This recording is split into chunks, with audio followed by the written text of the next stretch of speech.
Good afternoon po. Welcome to DPWH Sorsogon 2nd District Engineering Office, Payawin, Gubat, Sorsogon. Scheduled for today's preview conference are the following contracts. 25FL0064, construction of multipurpose building, covered court, at Barangay Putiao, Barangay Lago, Barcelona, Barangay Nazareno, Barangay Carriedo, Barangay Manapao, and Barangay Jupi, Gubat, Sorsogon, Cluster 13. 25FL0070, construction of multipurpose building, covered court at Barangay Bacolod, Poblacion, Barangay Bolos, Barangay Salvacion, Barangay Tinampo, Irosin, Barangay Sinebaran, Barangay Culasi, Barangay Caloocan, Barangay Balocawe, Barangay Banogao, and Barangay Bolo, Matnog, Sorsogon, Cluster 19, and 25FL0086, construction improvement of access roads leading to declared tourism destinations, trip Bulan to Matnog to Santa Magdalena, Bulusan Road leading to Bulusan National Park, Sorsogon, Matnog, Sorsogon. Today is July 7, 2025, and present here are the following. Levi Pura Jr., Back Chairman. Dave Flintley Almilia, Back Vice Chairman. Erwin S. Encinares, Back Member. Joanna C. Calagos, Back Member. Abby Rodriguez, Planning Representative. Christian E. Austria, IT Representative, and Chloe F. Valeros, Back Member. Mr. Chair, meron na po tayong quorum and wala po tayong representative from contact. Since you already have a quorum, this private conference is now called to order. The agenda for this private meeting are as follows: basic contract data, eligibility criteria, documents to be submitted by the bidder including technical and financial proposals, criteria and procedures for the preliminary examination of bids, detailed evaluation of bids, post-qualification and award, summary proceedings including bid bulletins to be issued, questions, comments from bidders, and replies of BAC and other representatives of procuring entity, and other matters. To discuss the basic contract data is Engineer Abby Rodriguez. Basic contract data, 25FL0064, construction of multipurpose building covered court at Barangay Putiao, Barangay Lago, Barcelona, Barangay Nazareno, Barangay Carriedo, Barangay Manapao, and Barangay Jupi, Gubat, Sorsogon, Cluster 13. Contract location, Barangay Putiao, Barcelona, Sorsogon, Barangay Lago, Barcelona, Sorsogon, Barangay Nazareno, Gubat, Sorsogon, Barangay Carriedo, Gubat, Sorsogon, Barangay Manapao, Gubat, Sorsogon, and Barangay Jupi, Gubat, Sorsogon. The approved budget for the contract is 44,450,000 pesos. Brief description, construction of multipurpose building covered court. Source of fund, CAA 2025. Contract duration, 163 calendar days. Cost of bidding documents is 50,000 pesos. Submission of bids is scheduled on July 22, 2025 until 10 a.m. Opening of bids, July 22, 2025, immediately after closing receipt of bids. The major category of work, the code is BICWO PLC. Here's a sample of bill of quantities and data sheet. These are all downloadable from the DPWH website or PhilJobs website. The minimum manpower requirement. The minimum years of similar experience and the minimum years of similar unrelated experience for project manager is 2 years and 5 years, project engineer 2 years and 5 years, materials engineer 1 year and 3 years, general construction foreman 1 and 3 years, safety health officer 1 and 1 year. The minimum equipment requirement, dump truck or models 2 units, payloader 1 unit, bulldozer 1 unit, backhoe solar 1 unit, plate compactor 2 units, concrete fabricator 2 units, bar cutter 1 unit, bar bender 1 unit, 1 bagger mixer 2 units, welding machine 1 unit, concrete pump 1 unit, truck mounted crane or models 1 unit, cutting outfit 1 unit, double trailer truck 1 unit. Here's a sample of special conditions of contract. Again, these are all downloadable from DPWH website or PhilJobs website. The plans and specification for the construction of multipurpose building covered court at Barangay Putiao, Barcelona, Sorsogon, Nazareno, Gubat, Sorsogon, Manapao, Gubat, Sorsogon, Lago, Barcelona, Carriedo, Gubat, Sorsogon, and Jupi, Gubat, Sorsogon. Here's a sample of SDP and architectural plan. Next, 25FL0086, construction or improvement of access roads leading to declared tourism destination, tourism road infrastructure program, trip, Bulan to Matnog to Santa Magdalena to Bulusan Road leading to Bulusan National Park, Sorsogon, located at Matnog, Sorsogon. The approved budget for the contract is 125,450,000 pesos. Brief description, construction of road. Source of fund, CAA 2025. Contract duration, 269 calendar days. The cost of bidding documents is 50,000 pesos. Submission of bids is scheduled on July 22, 2025 until 10 a.m. Opening of bids July 22, 2025 immediately after closing receipt of bids. The major category of work, the code is RCP. Here's a sample of bill of quantities and bid data sheet. Again, these are all notable from DPWH website or PhilShop's website. The minimum years of similar experience and the minimum years of similar unrelated experience for project manager, 3 years and 5 years, project engineer, 3 years and 5 years, materials engineer, 2 years and 3 years, general construction foreman, 2 years and 3 years, safety health officer, 1 year and 1 year.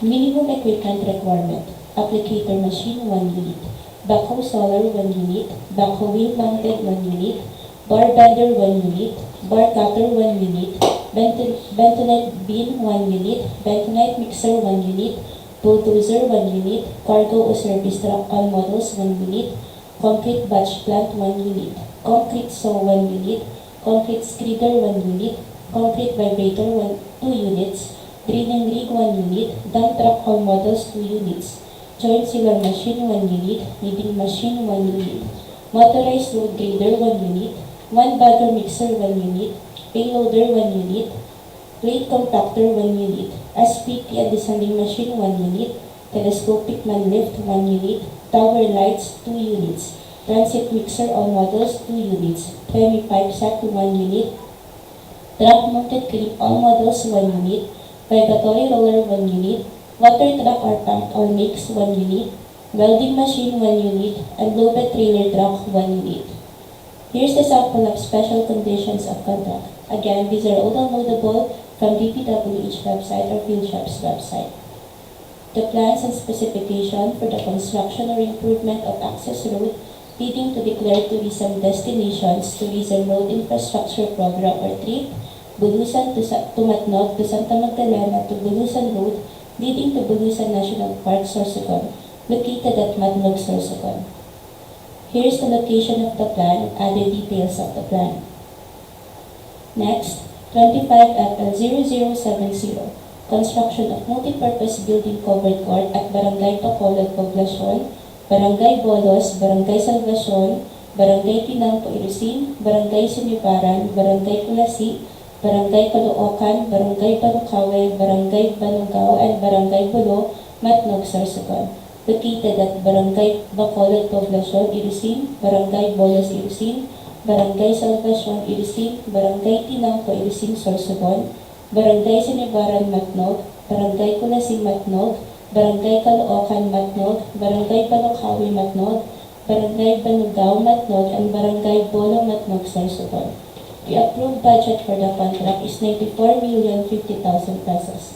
Brief description, construction of multipurpose building covered court. Source of fund, CAA 2025. Contract duration, 158 calendar days. Cost of bidding document is 50,000 pesos. Submission of bids is scheduled on July 23, 2025 until 10 a.m. Opening of bids July 23, 2025 immediately after closing receipt of bids. Major category of work, the code is DICWO PLC. Here's the sample of bill of quantities and bid data sheets. These are all downloadable from DPWH website and PhilShop's website. The minimum years of similar experience and the minimum years of similar unrelated experience for project manager, 2 years and 5 years, project engineer, 2 years and 5 years, materials engineer, 1 year and 3 years, general construction foreman, 1 year and 3 years, and safety health officer, 1 year and 1 year.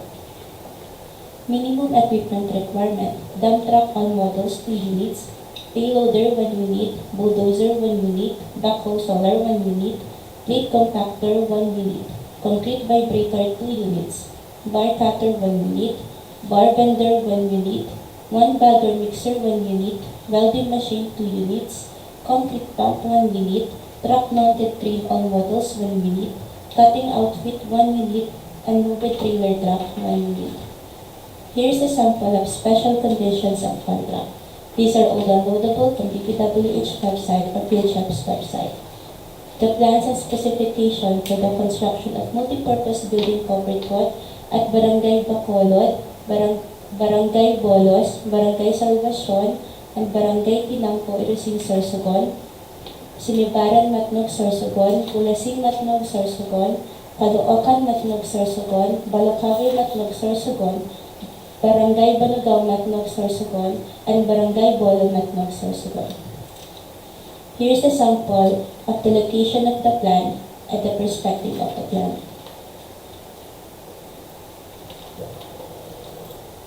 Submission and receipt of bids. Bids should be submitted to the back on the date, time, and either at its physical address or through online submission specified in the instruction to bidders, through its bidders' duly authorized representative in a 2-envelope system, where the eligibility and technical requirements are enclosed in one envelope and the financial requirements in another envelope. Eligibility and technical envelope and financial envelope shall then be enclosed in one single envelope.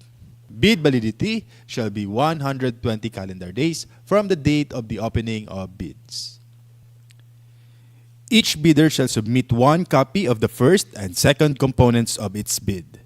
The procuring entity may request additional hard copies or electronic copies of the bid. However, failure of the bidders to comply with the said request shall not be a ground for disqualification. The procuring entity allows the submission of bids through online submission or any other electronic means. The bidder shall submit an electronic copy of its bid, which must be digitally signed. An electronic copy that cannot be opened or is corrupted shall be considered non-responsive and thus automatically disqualified. Each envelope shall contain the name of the contract to be bid, name and address of the bidder, recipient back procuring entity, and the markings "Do not open" before the date, time of the opening of bids. The procuring entity requires additional copies of the technical and financial documents.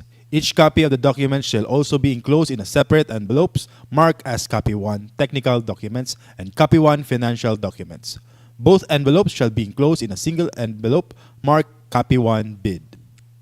Each envelope shall contain the name of the contract to be bid, name and address of the bidder, the recipient back procuring entity, and the markings "Do not open" before the date, time of the opening of bids. Unsealed or unmarked bid envelopes, or in case of electronic bid submission, not in compressed archive folders and are not password protected, are rejected. Improperly sealed and marked bid envelopes, or not properly compressed and password protected, will be accepted, provided that a bidder or its duly authorized representative shall acknowledge such condition of the bid as submitted. The back assumes no responsibility for the misplacement of the contents of the improperly sealed or marked bid or its premature opening as per Section 25.9 of the IRR. Electronic submission and receipt of bids. Meron po tayong two modes of submission of bid, either manual submission of bid or electronic submission of bid. A bidder may opt only one mode lang po sa pag-submit ng bid. For manual submission of bid, yan po ay sa Box Secretariat Office, DPWH Sorsogon, 2nd DO, Barangay Payawin, Gubat, Sorsogon. For electronic submission of bids, yan po ay sa electronicbids_Sorsogon2 at dpwh.gov.ph. Guidelines through electronic means. Use a two-factor security procedure consisting of an archive format compression and password protection to ensure security, integrity, and confidentiality of the bids submitted. Allows access to a password-protected bidding documents on opening date and time. The passwords for accessing the file will be disclosed by the bidders only during the actual bid opening, which may be done in person or face-to-face through video conferencing, webcasting, or similar technology. Capable of generating an audit trail of transactions to ensure security, integrity, and authenticity of bid submissions. Bids submitted after the deadline shall not be accepted. The BAC Secretariat shall notify in writing all bidders whose bids it has received through its PhilJEP's registered physical address or official email address within 7 calendar days from the date of the opening of bids. Modification of bids. Bid modifications must be submitted before the deadline of submission of bids. The bidder shall not be allowed to retrieve its original bid. However, the bidder may submit new bid equally sealed, properly identified, linked to its original bid, and marked as a modification. Withdrawal of bids. Letter of withdrawals must be received prior to the deadline for submission and receipt of bids. For bids withdrawn within the interval between the deadline and the expiration of the bid validity, the bid security shall be forfeited. For electronic bid submission, bidder shall send another bid equally secured, properly identified, and labeled as modification of the one previously submitted. The time indicated in the latest bid receipt page generated shall be the official time of submission.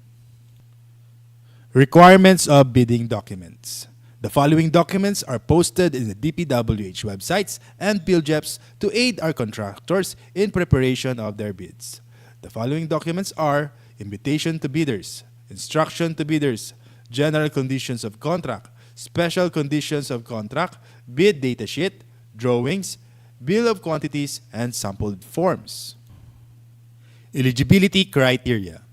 To be eligible to participate in the bidding of the said projects, a bidder must be a duly licensed Filipino citizen for sole proprietorships, partnerships duly organized under the laws of the Philippines, and of which at least 60% of the interest belongs to the citizens of the Philippines, corporations duly organized under the laws of the Philippines, and of which at least 60% of the outstanding capital stock belongs to the citizens of the Philippines, cooperatives duly organized under the laws of the Philippines, or persons, entities forming themselves into a joint venture as per Section 23.4.2 of the IRR. Foreign bidders may be eligible to participate in accordance with the guidelines issued by the GPPB as per Section 23.4.2.2 of the IRR. Bidders must have a valid pickup license, must have a single largest completed contract that is similar to the contract to be bid, at least 50% of the ABC. Contractors under small a and small b categories without similar experience, provided that the cost of the contract to be bid is not more than the ARCC of registration. Bidders must have an NFCC at least equal to the ABC. Eligibility and technical documents to be submitted by the bidders. We encourage our bidders to enroll in the civil work application to facilitate the fast evaluation of their eligibility. However, if they have not yet enrolled in the CWA, these are the documents they have to submit. Class A legal documents, PhilJEP Certificate of Registration, Mayor's Permit TTI Tax Clearance. Number 2, Pickup License and Registration.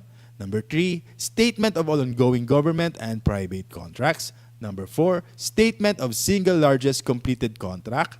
Number 5, Computation of the NFCC. Number 6, Valid joint venture agreement if applicable. Number 7, bid security. Number 8, project requirements, organizational chart for the contract to be bid, list of contractors' key personnel, list of contractors' major equipment units, owned, leased, or under purchase agreement. Number 9, omnibus sworn statement duly notarized as per GPPB Resolution Number 16, 2020. Eligibility requirements. All bidders shall upload and maintain in PhilJEPs a current and updated file of the following Class A eligibility documents under Section 23.1 and 24.1 of the IRR. Class A legal documents. PhilJEP Certificate of Registration, Platinum Membership, containing SEC Certificate of Registration, DTI Registration, Mayor's Permit, Business Permit, Tax Clearance, Audited Financial Statements. As per GPPB Resolution Number 15, Series 2021, lifting the suspension on the implementation of the mandatory submission of PhilJEP Certificate of Platinum Registration and Membership in competitive bidding and limited source bidding. All bidders are required to maintain a platinum membership of PhilJEP Certificate of Registration. Class A technical documents. Statement of all ongoing contracts. Statement of single largest completed contract. Valid PCAB license, special PCAB license for joint venture agreements. Class A financial documents. Net financial contracting capacity or the NFCC. Class B, in case of joint venture, the joint venture agreement entered into parties must be attached. Legal eligibility requirements, Class A, tax clearance. As per Executive Order 398, Series of 2005, submission of BIR receipt for renewal of tax clearance will not suffice in lieu of a valid tax clearance requirement, since substitution is not allowed under Section 34.2 of the IRR. Submission of provisionary tax clearance issued by the BIR for bidding purposes is not acceptable form of tax clearance, as per GPPB Resolution Number 1, Series of 2014. Recently expired mayor's permit, business permit, shall be accepted together with the official receipt as proof that the bidder has applied for renewal within the period prescribed by the LGU. However, the renewed permit shall be submitted as post-qualification requirement in accordance with Section 34.2 of the IRR. Statement of all ongoing government and private contracts. Statement of the bidder of all ongoing government and private contracts, including contracts awarded but not yet started, if any, whether similar or not similar in nature and complexity to the contract to be bid. The statement shall include all information required in the bidding documents. Statement of single largest completed contract. The single largest completed contract completed should be similar to the contract to be bid or has the same major categories of work. The single largest completed contract's value should be at least 50% of the ABC to be bid, upon adjustment of current prices using the PSA Consumer Price Indices. Contractors under small a and small b categories without similar experience on the contract may participate if the cost of the contract to be bid is not more than the ARCC of registration. The statement of single largest completed contract shall be supported by the owner's certificate of final acceptance, issued by the project owner other than the contractor, or a final rating of at least satisfactory in the constructor's performance evaluation system. In case of contracts with the private sector, an equivalent document shall be submitted. Philippine Contractors Accreditation Board PCAB License. Bidders must have a valid PCAB license or a special PCAB license for joint ventures. PCAB license should indicate the registration for the type and cost of the contract to be bid. Should be valid at the time of the deadline for the submission and opening of bids. Bid security. Bidders have the option to choose their preferred form of bid security. Only one form of bid security is required to be submitted. For cash or manager's check, bank draft, bank guarantee, or irrevocable letter of credit, 2%. For surety bond, callable upon demand, 5%, or you can use bid securing declaration. Please be guided of the GPPB Resolution Number 16, 2020 sa format ng bid securing declaration. Bid security in the form of bid securing declaration. Please be guided of the revised provision and revised penalties of the bid securing declaration as a form of bid security as per GPPB Resolution Number 16, 2020. Omnibus Sworn Statement. Revised Omnibus Sworn Statement as per GPPB Resolution Number 16 should include the following clauses. Any omission of the said clauses shall be grounds for disqualifications. The clauses should include the non-inclusion in the blacklist, authenticity of documents, verification authority, signatories authority, disclosure of relations, responsibilities of bidders, labor laws and standards, non-payment any commission, amount, fee, or any form of consideration in relation to any procurement project or activity. In case of advance payment was made or given, failure to perform or deliver any of the obligations and undertakings in the contract shall be sufficient grounds to constitute criminal liability. Second envelope, financial proposal. The second envelope shall contain bid form, summary of bid prices in the bill of quantities, detailed estimates including a summary sheet indicating the unit prices of materials, labor, and equipment, cash flow by quarter, month, and payment schedule. Other documents required in the bidding documents. Please be guided of the GPPB Resolution Number 16, 2020 for the bid form. Detailed evaluation of bids. Unless the instruction to bidders specifically allows partial bids, those not providing all the required items shall be considered non-responsive. Placing no price is considered non-responsive. Specifying a zero or dash means it is offered for free. The purpose of the detailed evaluation of bids is to determine the lowest calculated bid by establishing the correct calculated prices of bids, ranking calculated total bid prices from lowest to highest. The method, a non-discretionary criterion, shall be used which shall include consideration of completeness of bids and minor arithmetical corrections. Results shall be contained in the abstract of bids. For the detailed evaluation of bid, in case of discrepancies between bid prices in figures and bid price in words, the bid price in words shall prevail. Total price per item versus the unit price for the item times the quantity, the unit price for the item times the quantity shall prevail. The stated total price versus the actual sum of prices of component items, the actual sum of prices of component items shall prevail. Unit cost in the detailed estimate versus the unit cost in the bill of quantities. The unit cost in the bill of quantities shall prevail. Reminders to all the bidders of our no-contact rule, prohibition of communication with bidders from bid evaluation until award of contract. For post-qualification, the purpose is to determine whether the lowest calculated bid complies and is responsive to all requirements and conditions as specified in the bidding documents, to be the lowest calculated responsive bid. The method, a non-discretionary pass or fail criterion, which shall be used to verify, validate, and ascertain all statements and documents by the lowest calculated bid. Other matters, in compliance with Department Order Number 28, Series of 2024, three-strike policy in the procurement of infrastructure, goods, and consulting services. Bidders are reminded of the classification of offenses that triggers the three-strike policy and exemptions.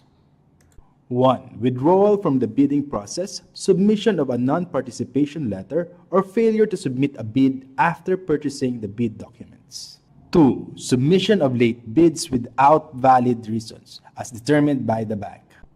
3. Submission of patently insufficient bid, A. During eligibility screening and or shortlisting, B. During bid evaluation, C. During post-qualification.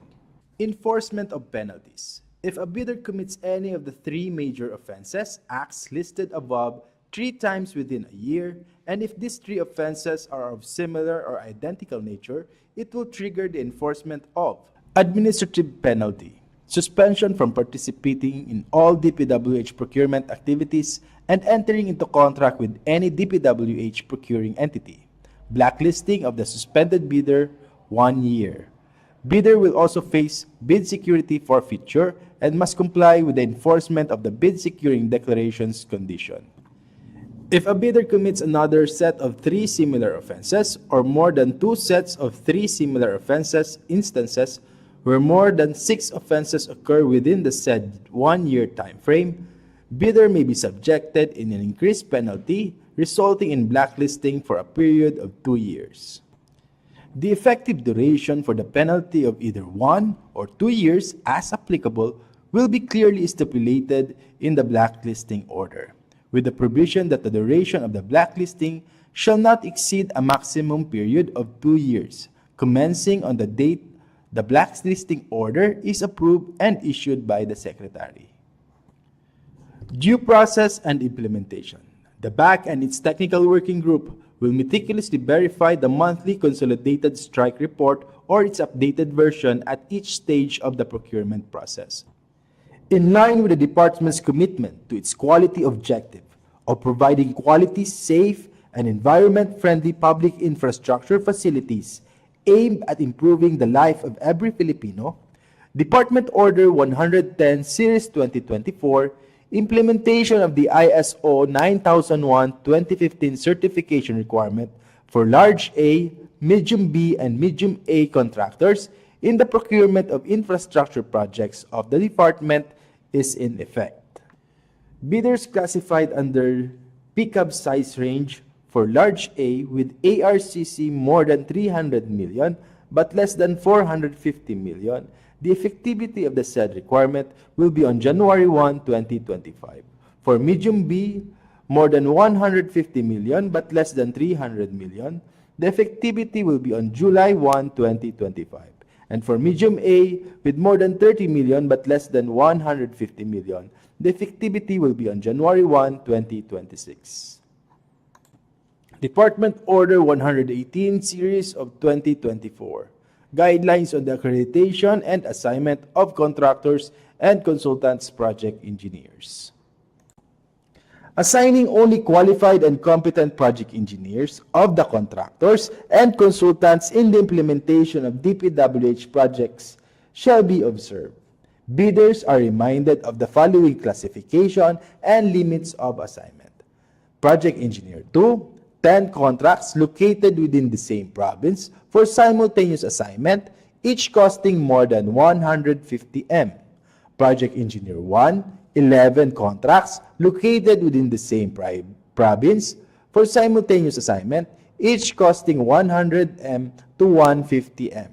Provisional Project Engineer, 10 contracts located within the same province, simultaneous assignment, each costing less than 100 M. Guidelines on the implementation of early procurement activities, EPA.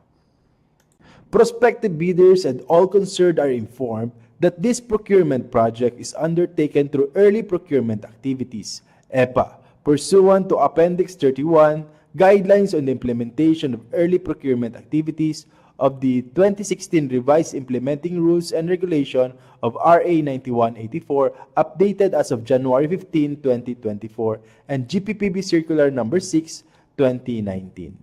Due process and implementation. This shall include, but not limited to, the rules and procedure of EPA, fixed price rule in procurement, extension of bid validity and security, validity of eligibility requirements prior to the award of contract, conditions of award, and date of earliest delivery.